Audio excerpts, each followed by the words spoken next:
the town where the bell only rings before someone dies. The train pulled into Hallow Ridge with a wheeze like something dying.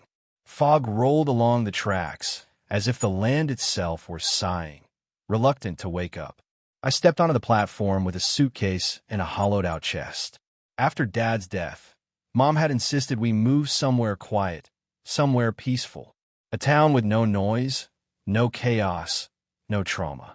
What she didn't know, what no brochure or welcome sign mentioned, was that Hallow Ridge had one sound it never wanted to hear.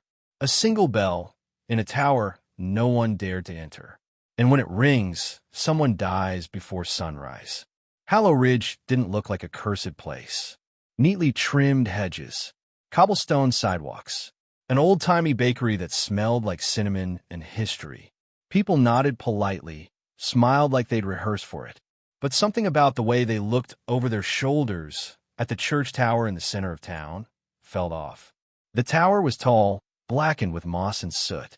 No windows, no door that anyone admitted seeing. But at the very top, a weather-worn bronze bell hung in silence. I asked the woman who ran the inn about it. Her face stiffened. "You'll hear it eventually," she said, without looking up. "But not yet." You knew. That night, my mother and I unpacked in near silence. The air in our rented cottage felt unnaturally still, like sound didn't want to linger. The walls were thick, but thinner near the attic. At one point I swore I heard humming, low and strained, like someone humming through clenched teeth. "Just the pipes," Mom said, but I saw the look in her eyes. She'd heard it too. At precisely 2:13 a.m., I woke up. I didn't know why, until the silence broke. A single bell toll echoed across town. Deep, hollow, too slow to be mechanical, too heavy to be wind. It faded into the fog like it had never happened. But I felt it in my ribs like it had passed through me. From outside, I heard a dog start to howl. Then nothing. The next morning, the bakery was closed. So was the florist. I passed 2 police cars parked in front of a house with its windows wide open. A stretcher came out, covered completely in white. The entire block was silent. No one watched. No one cried. Just a quiet resignation, like they'd expected it. At school, no one said anything about the bell. Not directly, but they avoided the windows. They flinched when the class bell rang. And when I asked a girl named Lena about it after class, she narrowed her eyes. "You heard it, didn't you?" I nodded. She glanced around, then whispered, "It's always one toll. One ring. One death. The bell doesn't lie." I asked her who rang it. She said no one knew. Or if they did, they weren't alive anymore. By the end of the week, I'd counted 3 rings. 3 deaths. An elderly man. A toddler. A mail carrier found inside his truck. Eyes wide open, body stiff. And always at 2:13 a.m. The 4th night, I stayed up waiting. I needed to know if it was real. If this was superstition or something worse. At 2:13, it rang again. But this time, I saw something. From my window, I looked toward the bell tower. A figure stood at the base. Cloaked. Still. Its head slowly tilted toward my window, as if it felt me watching. The next morning, a kid from my biology class was found dead in his sleep. His house was 3 doors down from mine. I stopped sleeping after that. I couldn't explain it, but I felt like something had taken notice of me. Every shadow felt like it lingered longer. My ear picked up faint echoes even when it was silent. And sometimes I heard the toll when no one else did. I went back to Lena, demanded she tell me more. "There's a reason no one moves here unless they've lost something," she whispered. "The town, it's like a sponge. It soaks up grief. It trades silence for one sound. A warning. But that's all it gives, just time to wonder who." I asked her why they didn't destroy the bell. She laughed, bitter and low. "Because the last time someone tried, the bell rang twice. 2 died. It doesn't like interference." That night, I made a choice. I needed to get closer. I needed to know what was inside the tower. At 2:05 a.m., I left the house and walked toward it. The town was asleep, or pretending. Fog crawled along the cobblestones like curious fingers. When I reached the base of the tower, I found something I hadn't seen before. A door, old, wooden, iron-handled, barely cracked open. Inside, nothing but stairs, spiraling up into darkness. And just before 2:13 a.m., I stepped through. The moment I crossed the threshold of the bell tower, It was like the outside world ceased to exist. The air inside was cold, too cold, and stale like breath long forgotten. The door creaked shut behind me, not with a slam, but a careful, almost polite click, as if the tower itself had closed it. My flashlight flickered. There was no dust, no cobwebs, only a spiraling staircase that wound up into complete darkness, as if it had no end. I hesitated, my foot hovering above the first step. Then I heard it. Whispers. Dozens of them. Inside my head. I took the first step. The stairs groaned, but held. I began to climb, counting the steps to keep myself steady. 10, 20, 40. My breathing grew heavier, the air growing thinner with each level, though I hadn't seen any floors. Only stone. Only winding ascent. At step 100, the walls started to change. At first I thought I was seeing cracks, but then I realized they were names. Hundreds of them, carved roughly into the stone, some shallow, others deep and trembling. Some names were followed by dates. Others were followed by a word burned into the wall. Claimed. I stopped at step 150, trying to turn back. But when I looked behind me, I saw nothing. The staircase below had vanished into black. Not dark. Empty. There was no going down anymore. Only forward. I pressed on, whispering names to myself. My mother's, my own, Lena's, as if repeating them would anchor me. And then, at step 200, I reached it. A narrow, circular room. Stone walls. An iron platform at the center, with a great bronze bell suspended above it, unmoving. But I wasn't alone. A figure stood beneath the bell. Not cloaked. Not spectral. Human. Or once human. His skin was pale, almost gray, with veins like vines stretching across his arms and face. His eyes were black, reflecting no light.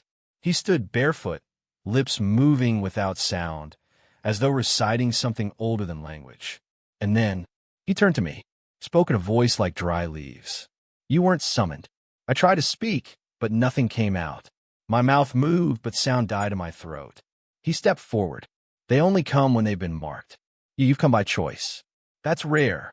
I nodded, even though I wasn't sure why. Some part of me was drawn here. Needed to see it. The bell. I whispered. Why does it ring? His head tilted. It doesn't kill. It warns. It keeps balance. I asked him what that meant. He reached toward me slowly, and the bell trembled above, giving off the faintest echo, like a breath. One ring. One soul. The town knows. But lately more arrive than are taken.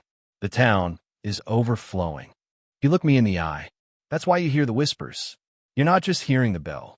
You're hearing the waiting. Something shifted above. Not a movement, a presence. I looked up. The bell, it was dripping. A slow, black ooze leaked from the inside, pooling on the stone below. The liquid hissed when it touched the floor, giving off a sickly scent, like rotted wood and blood. The man stepped back. It's not time for you yet. But if you keep coming back, it will be. The moment he said it, my flashlight surged back to life. The staircase behind me reappeared, coiled like a serpent, waiting. I turned and ran. Down, down, down, faster than I thought possible. My lungs burned. My legs ached. But I didn't stop. When I burst through the tower door and fell to the ground outside, the fog had lifted. The world returned. I looked at my phone. 2:12 a.m. And then it happened. The bell tolled behind me, one long hollow note. But this time, it felt different. It rang for me. The next morning, the town was silent. But there was no death, no police tape, no stretcher. And I realized something terrifying. The bell had rung, but no one had died, which could only mean one thing. The balance had broken. By morning, the weight of what had happened pressed on me like a stone on my chest. The bell had tolled, but no one in town had died. No body, no stretcher, no whispers about who it had claimed. I walked the streets, expecting to see it in their eyes. Fear, confusion, anything. But the people of Hallow Ridge seemed different that day. They were too quiet. Not the usual small-town politeness, but something colder, like a room full of people holding their breath. No one made eye contact. No one smiled. And worst of all, no one asked about the bell. At school, I found Lena sitting alone by the bleachers. She didn't look up when I approached. I was in the tower, I said. I saw the man under the bell. She looked up then, slowly, sharply. You went in? Are you insane? He talked to me. Said the bell doesn't kill. It warns. That the town is full now. Lena stood, her jaw tight. Then someone's in danger. That's what happens when the bell rings and no one dies. It means death's debt is unpaid. I shivered. What happens if the debt stays unpaid? She didn't answer. She just said, we need to go back. That night, we met at the tower. Lena brought matches. Salt. A book older than any I'd seen. Worn leather with pages like ash. Her grandmother had once tried to stop the bell, she said. Paid dearly for it. The door was open again. Wide this time. Welcoming. As we entered, the air changed, thicker, damper, buzzing faintly like static in the back of the skull. The staircase felt shorter than before. The climb faster, as though the tower had anticipated us. When we reached the top, the bell loomed above like a waiting god. But the man beneath it was gone. In his place was something else. A wall of names, not carved crudely like on the staircase below, but inscribed meticulously into polished black stone. Hundreds, maybe thousands, etched in neat, haunting rows. Each name shimmered faintly, like it was breathing. And at the very bottom, still glowing fresh, was a name I knew. Mine, Elijah Wren. I stumbled back. Lena grabbed my arm. You've been marked. That's what the bell was doing. It told for me. I whispered. But I'm not dead. Not yet. The tower began to vibrate, soft at first, then deeper. The bell above shook, but did not ring. Instead, the walls began to hum. Low, rhythmic, like a chant just below human hearing. And then the whispers came again. But this time they had voices. Memories. Snippets of every death the bell had ever warned about. A child crying for their mother. A man gasping as his heart gave out. A girl screaming as her car sank beneath frozen water. Each name on the wall had a sound. A final moment. My ears filled with them until I dropped to my knees. Make it stop, I begged. Lena knelt beside me. They're not talking to you. They're remembering you. You're already part of the tower now. Then the bell began to move. But not swing. It pulsed. Like a heart. The black liquid I'd seen before began to drip again. But this time, from the names themselves. Each name cried ink, weeping down the walls, running together like veins. The ink pooled around my feet. And from the pool, figures rose. Shadows in the shape of people. Hollow eyes. Boneless limbs. They didn't walk, they glided. And they whispered in unison. One must pay. Lena stepped in front of me. He doesn't owe. He wasn't chosen. But they didn't look at me anymore. They looked at her. And I realized something awful. You heard it last year, didn't you? I whispered. You weren't supposed to survive. Her lips trembled. I was 12. I hid in a church. It told and I lived. Someone else died. I turned to the wall. Her name wasn't there. You were skipped. The balance broke before. The shadows began to close in. The bell grew louder, not in sound but in pressure. Like it was pushing down on us from above, bending time around it. We have to run, I said. But Lena shook her head. It won't let me leave again. But you weren't meant to be part of this. She pressed the old book into my hands. Find page 73. There's a way to rewrite the bell's name. I didn't understand. What's the bell's name? She smiled faintly. You'll know it. When it rings again. The shadows surrounded her. She closed her eyes. And as I turned to run, back down the stairs, down into a world that might no longer be mine, I heard it. A single toll. Soft, sad, and final. The bell rang the moment I stepped out of the tower. A single, mournful toll that rolled across the rooftops of Hallow Ridge like thunder mourning the earth. But unlike the others, this one didn't bring silence. This time people screamed. Lights flicked on. Doors opened. And for the first time since I arrived in that cursed town, people ran toward the tower. But I didn't wait to see what they would find. I ran home, Lena's book clutched to my chest, her final words echoing in my ears. Find page 73. There's a way to rewrite the bell's name. What did that mean? What name? I burst into the cottage just as the sun began to rise. The world outside was painted orange and gray. Like the sky itself, wasn't sure what color it was supposed to be. Mom was sitting at the kitchen table, pale and still. She didn't even look surprised to see me. "The bell rang," she said softly. "I was hoping it wouldn't." I froze. "You knew?" She nodded. "Everyone in this town does. We just pretend not to. That's the rule. You hear it, you wait, and you hope it's not for you." I dropped the book on the table between us. "Then help me break the rules." Page 73 was blank at first, but as the morning sun hit the page, ink bled through from beneath the surface, twisting, slithering words that formed in front of our eyes. "To change the sound, you must change the source. The bell has a name. Speak it," and silence follows. The next line was in a language I didn't understand, and below that a single instruction. The name was taken from the first who died. I stared at the page, my breath shallow. "Lena," I whispered. She gave herself to the bell. She's the toll that shouldn't have been. I returned to the tower that night, guided by instinct and guilt. The town was hushed, watching me. Windows lit by candles. Eyes behind curtains. But no one dared stop me. The door was already open. The staircase ready. But something was different. The air hummed. Not from sound, but from energy, like the entire tower was alive now, feeding off something fresh and terrible. As I climbed, I passed the names again. And there, where once it had read Elijah Wren, my name was gone. And in its place, Lena Gray. Her sacrifice had paid the debt, but the tower had accepted it. And it wouldn't stop now.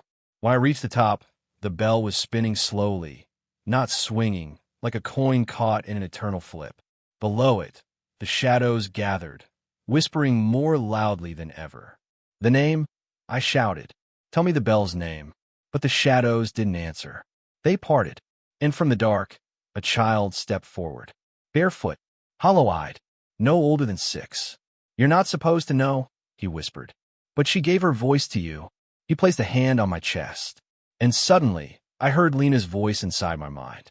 "Elijah, my name is not the one you need. The bell's name is the name no one remembers. But it's still written. Look in the oldest place. Beneath the tower. Beneath the stone."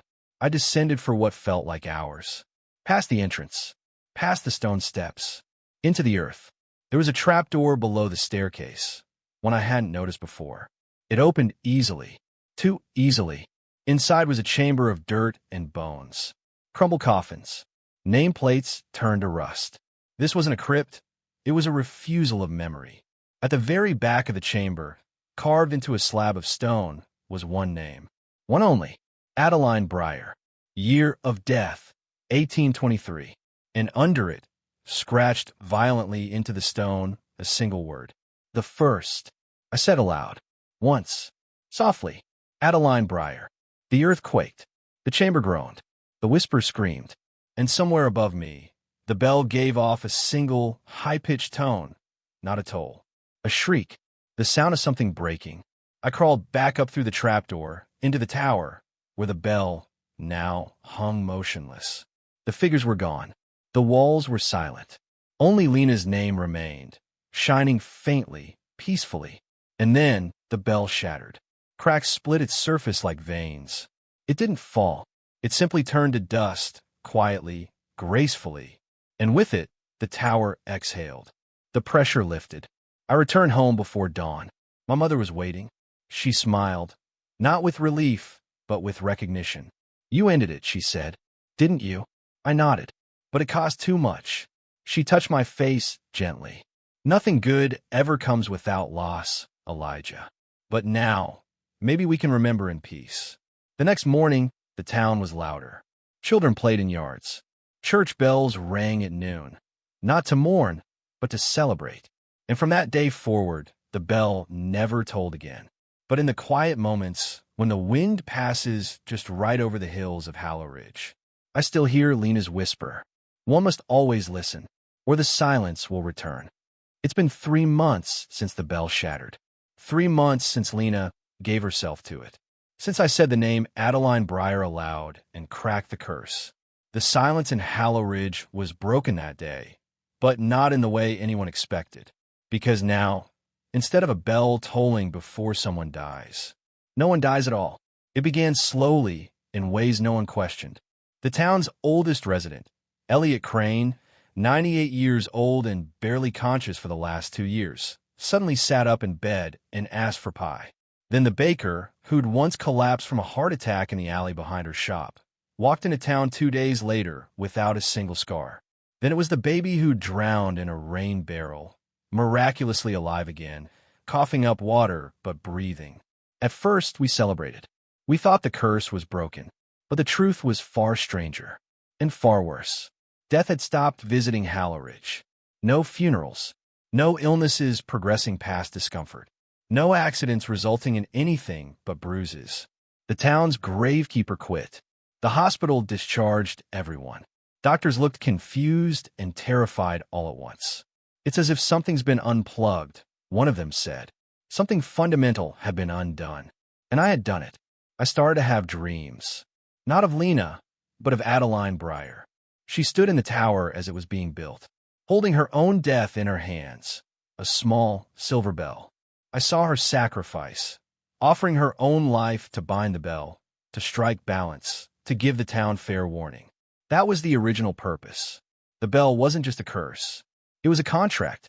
One toll, one soul, fair and orderly. But when I destroyed the bell, I tore up the contract. And death doesn't like being ignored. One night, I walked past the church. It was empty now, abandoned again, just like the bell tower. But as I passed its stone wall, I saw something scratched into the mortar. Bring it back. The next day, 3 more messages appeared. You owe. One must ring. Time is stalled. And then people began to change. Not age, not break, but decay. Elliot Crane's eyes turned black. He stood motionless in front of his fireplace for hours, not blinking, not breathing, and then suddenly said she wants it back. The mail carrier was seen talking to a wall, not whispering, sobbing, apologizing to someone who wasn't there. My mother started keeping all the clocks in the house covered. Time isn't moving right, she said. I don't feel the days anymore, just the weight. The final straw came when I visited Lena's grave, or what was supposed to be her grave. But there was no headstone, no marker, just an empty patch of earth, perfectly undisturbed, like nothing had ever been buried there. And in that dirt, drawn with a child's finger. Who took her place? I returned to the trapdoor under the tower. The chamber was colder than before, still full of bones, but they were crumbling like dried leaves. The wall that once bore Adeline's name now held dozens more. Names I didn't recognize. And one I did. Mine. But this time it wasn't alone. There were 2 beside it. One had been scratched out. The other simply read, Lena Gray, forgiven. That night, I opened Lena's book again. Page 73 had changed. New ink. Fresh warnings. The bell must toll once more, or silence becomes rot. Balance must return. A life must be chosen willingly. I stared at it for a long time, then closed the book. I knew what I had to do. At 2:13 a.m., I walked to the town square. The bell was gone, but I had brought something with me. In my pocket, Lena's book. In my other hand, a small silver bell I'd found under the floorboards of the tower. Old, cracked, but still whole. A relic from the original. The first toll. I stood beneath the moonlight, in front of the silent town, and lifted the bell. Everyone who had once died stood outside their homes, watching me. They didn't breathe, didn't speak, only stared.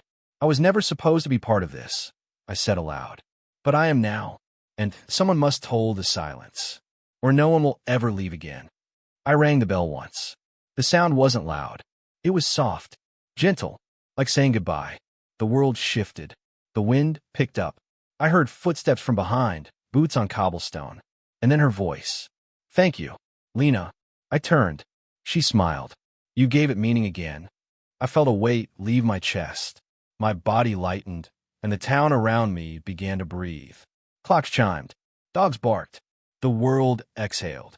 And I closed my eyes. When I opened them again, the tower was whole. The bell stood restored at its top, silent but ready. A new name etched beneath it. Elijah Wren, the last and first. The balance had returned. The contract remade. And the town? The town remembered how to die.